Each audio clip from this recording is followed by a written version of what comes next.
विभिन्न प्रश्न र विवादमा तानिएका गृहमन्त्री सुदन गुरुङले अन्ततः आफ्नो पदबाट राजीनामा दिनुभएको छ र राजनीतिक दबावका बीच उहाँले नैतिकताको आधारमा राजीनामा दिनुभएको हो।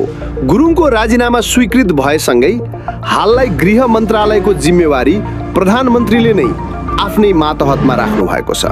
यसैबीच गुरुङमाथि लागेका आरोपहरूको निष्पक्ष छानबिनका लागि एक उच्च स्तरीय समिति गठन गर्ने तयारी भइरहेको बुझिएको छ।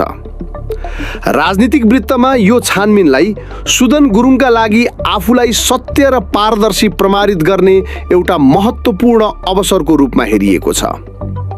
यदि छानबिनबाट उनी निर्दोष ठहरिएमा अझ बलियो छविका साथ पुनः सोही पदमा फर्कन सक्ने सम्भावना रहेको छ। यसअघि पनि तत्कालीन अर्थमन्त्री जनार्दन शर्माले करका दर हेरफेरको विवादमा राजीनामा दिएर छानबिनपछि पुनः नियुक्ति पाएको नजिर छ।